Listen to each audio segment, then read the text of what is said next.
A veces, la memoria funciona como un proyector viejo que se encalla en los fotogramas más dolorosos, repitiendo una y otra vez la misma secuencia hasta que el color se desgasta y solo queda el grano de una verdad incómoda.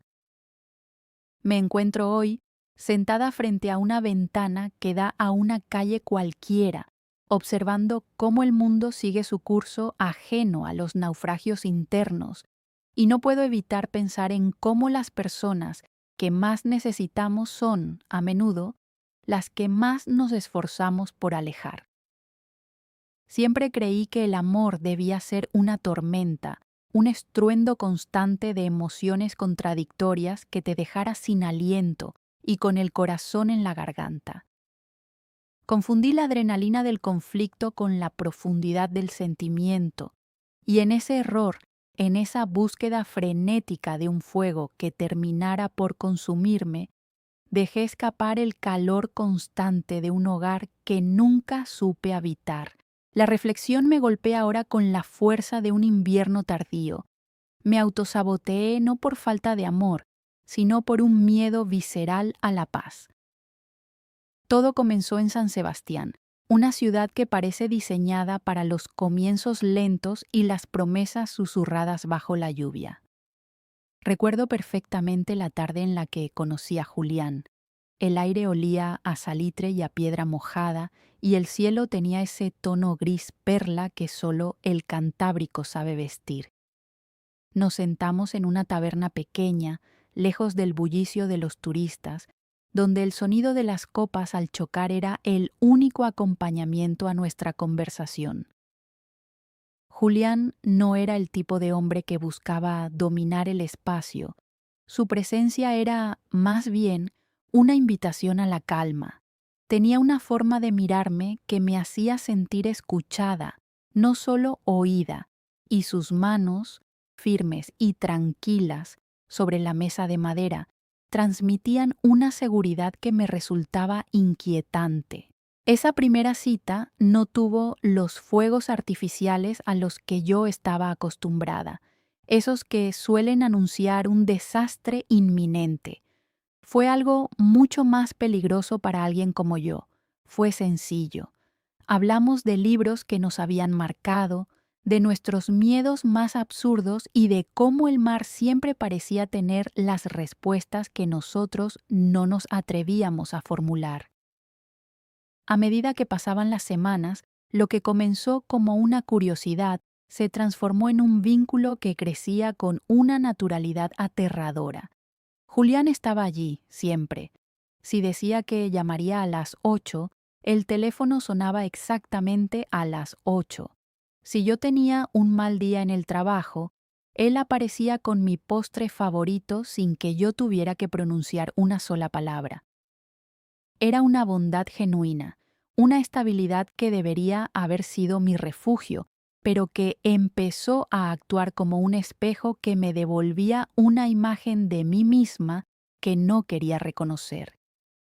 Dentro de mí, la duda empezó a echar raíces. ¿Cómo era posible que alguien fuera tan constante?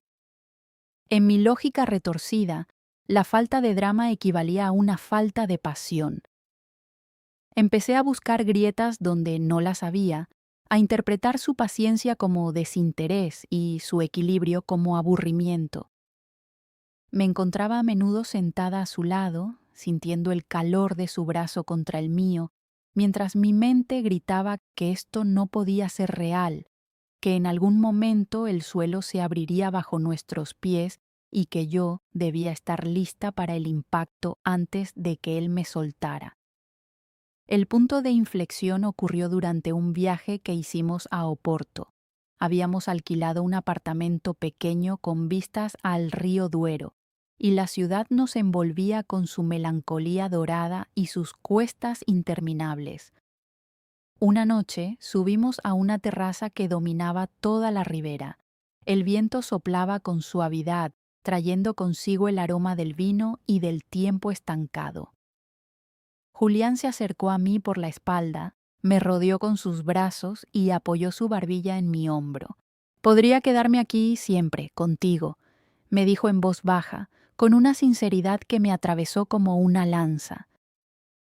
En lugar de sentirme afortunada, sentí náuseas. La inmensidad de su entrega me produjo un vértigo insoportable. Era el peso de ser amada por quien realmente era, sin máscaras, sin los juegos de poder que tanto dominaba. En ese momento, en esa terraza bajo las estrellas de Oporto, decidí que tenía que destruir lo que teníamos. No fue una decisión consciente, sino un mecanismo de defensa que se activó de forma automática para protegerme de la vulnerabilidad que implicaba corresponder a un amor tan puro. A la mañana siguiente, el aire en el apartamento era denso, cargado de las palabras que yo me negaba a decir. Mi partida fue silenciosa, casi cobarde. Inventé una urgencia, una necesidad repentina de espacio que Julián, en su infinita comprensión, no cuestionó con la agresividad que yo esperaba. Me miró con una tristeza profunda, una decepción que no buscaba castigarme, sino que simplemente aceptaba mi incapacidad de quedarme. No hubo gritos, no hubo reproches dramáticos, solo el sonido de mi maleta rodando por el pavimento de piedra y el eco de una puerta cerrándose tras de sí. En aquel entonces, me convencí de que estaba haciendo lo correcto, de que necesitaba encontrarme a mí misma y de que Julián era simplemente una estación de paso, un puerto demasiado tranquilo para un barco que solo sabía navegar en la tormenta. Me sumergí de nuevo en el caos, buscando en otros rostros y en otras noches esa chispa autodestructiva que yo llamaba erróneamente libertad. Sin embargo, el silencio que siguió a mi partida empezó a volverse ensordecedor. Pasaron los meses y me encontré participando en el mismo ciclo de relaciones efímeras y conflictos vacíos. Buscaba hombres que me hicieran dudar, que me hicieran llorar, que me mantuvieran en un estado de ansiedad constante porque eso era lo que me resultaba familiar. Pero, al final de cada noche, cuando la adrenalina se disipaba, el recuerdo de Julián volvía a visitarme. Empecé a darme cuenta de que lo que yo consideraba aburrido era en realidad seguridad y que lo que yo llamaba falta de fuego era en realidad la ausencia de quemaduras. La realización fue lenta y dolorosa, como una herida que se infecta antes de empezar a sanar. Comprendí que había desechado un diamante porque no sabía cómo manejar algo tan sólido y brillante. Estaba tan acostumbrada a los cristales rotos que la perfección de lo intacto me asustaba. Me di cuenta de que mi autosabotaje era una forma de control. Si yo rompía las cosas primero, nadie podría rompérmelas a mí. La vida, con su ironía habitual, decidió concederme un último encuentro. Fue en Barcelona, casi 2 años después de aquella huida de Oporto. Yo caminaba por el barrio gótico, perdida en mis propios pensamientos, cuando lo vi sentado en un pequeño café al aire libre. No estaba solo. A su lado, una mujer se reía de algo que él acababa de decir, y él la miraba con esa misma intensidad serena que una vez me había pertenecido. Me quedé paralizada a unos metros, oculta tras el saliente de una pared antigua. Verlo allí, tan íntegro, tan lleno de vida, después de que yo intentara marchitar su espíritu con mi indecisión, me rompió por dentro de una manera que ninguna de mis relaciones tormentosas había logrado. Julián no se había hundido tras mi partida, simplemente había llevado su luz a alguien que sí estuviera dispuesta a caminar a su lado, sin miedo a la claridad. En ese momento, la brecha entre la persona que yo era y la persona que podría haber sido junto a él se hizo insalvable. Me acerqué, impulsada por una mezcla de masoquismo y necesidad de cierre. Cuando nuestras miradas se cruzaron, vi una chispa de reconocimiento, seguida de una calma absoluta. No había odio en sus ojos, ni siquiera resentimiento. Me saludó con la amabilidad de quien recuerda un sueño lejano que ya no le afecta. Hablamos apenas 5 minutos sobre trivialidades: el clima, el trabajo, la belleza de la arquitectura catalana, pero en el subtexto de cada palabra yo escuchaba el eco de todo lo que había perdido.